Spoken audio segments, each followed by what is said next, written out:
Hello students, welcome back to my channel. आज हम कर रहे हैं क्लास 9 मैथ्स गणित मंजरी की एक्सरसाइज सेट 2.5 का question number 2।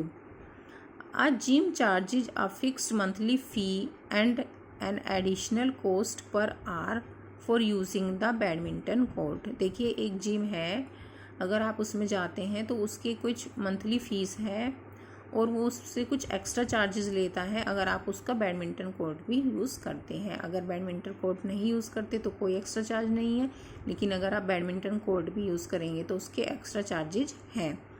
A student using the gym observe that when she use the badminton court for 10 hours her bill was 800। तो एक स्टूडेंट है, जब उसने उनका बैडमिंटन कोर्ट जब यूज़ किया 10 hours के लिए तो उसका बिल आया 800 rupees. Van C use it for 15 hours her bill was 1100 rupees. तो अगर उसने उस जो भी बैडमिंटन कोर्ट है उसको 15 hours तक यूज़ किया है तो उसका बिल आ रहा है 1100 rupees. If the monthly bill y depends on the hours of the use of the badminton court x. देखिए, जो मंथली बिल है वो इन्होंने दिया है वाई से। अगर उसका मंथली बिल वाई है और वो डिपेंड्स करता है आर्ट्स पर कि हमने बैडमिंटन कोर्ट कितने आर्ट्स यूज़ किया है, तो जो भी है hours of use of the badminton court उसको हमने एक्स से रिप्रेजेंट किया है। According to the relation y equal to a x plus b find the values of a and b. तो हमें जो ये रिलेशन दिया गया है y equal to a x plus b, इसमें ए और बी की वैल्यूज़ फाइंड करनी है।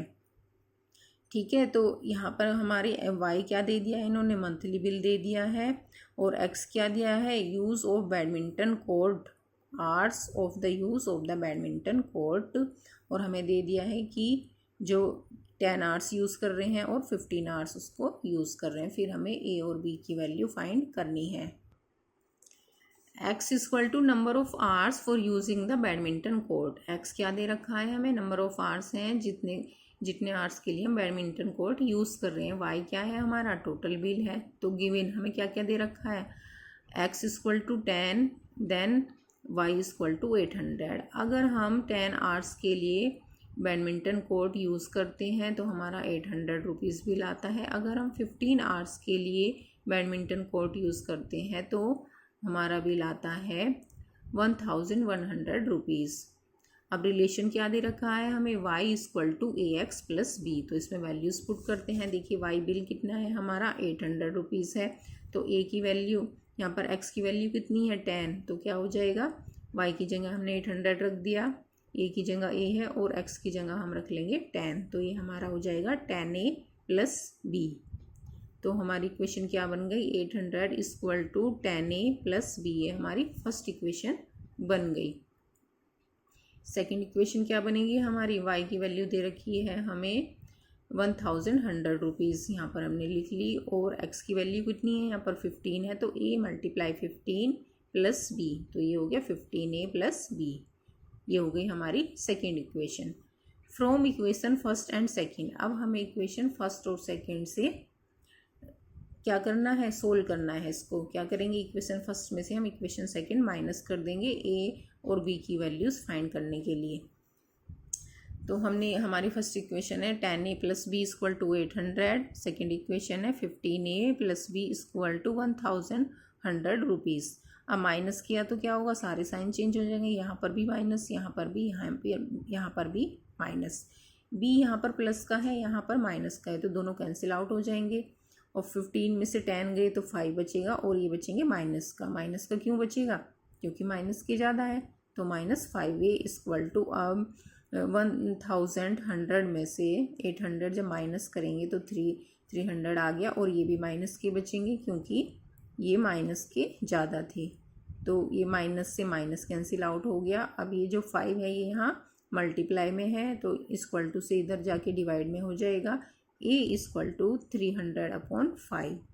अब 300 को हम 5 से डिवाइड करेंगे तो हमारा आ गया 60, तो a इक्वल टू 60। अब a की वैल्यू हमारी 60 आ गई है। अब ये a की वैल्यू या तो हम यहाँ पर इक्वेशन फर्स्ट में पुट कर सकते हैं या 2 में पुट कर सकते हैं, किसी में भी आप पुट करके b की वैल्यू फाइंड कर सकते हैं। तो हम इसको पुट कर रहे हैं इक्वेशन 1 में, putting value of a in equation 1। तो a की वैल्यू हमारी 16 आई है, तो हमारी इक्वेशन क्या है यहाँ पर 60 आई है, 10a प्लस b। तो 10a प्लस b क्या है यहाँ पर 10, और a की वैल्यू 60 आई है, तो 10 multiply 60 plus b equal to 800। 10 और 60 की जब मल्टीप्लाई करी तो 600 आ गया, 600 plus b equal to 800।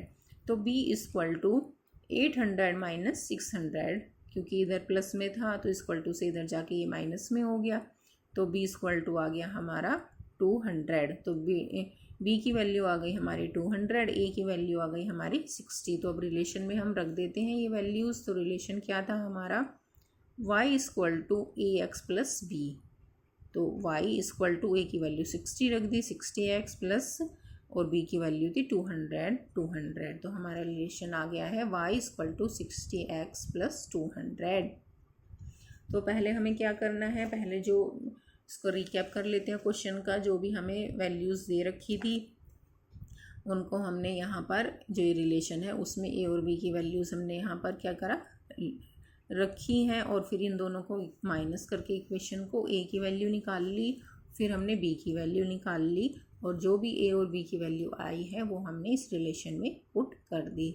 I hope आपको क्वेश्चन समझ में आया होगा। Thank you.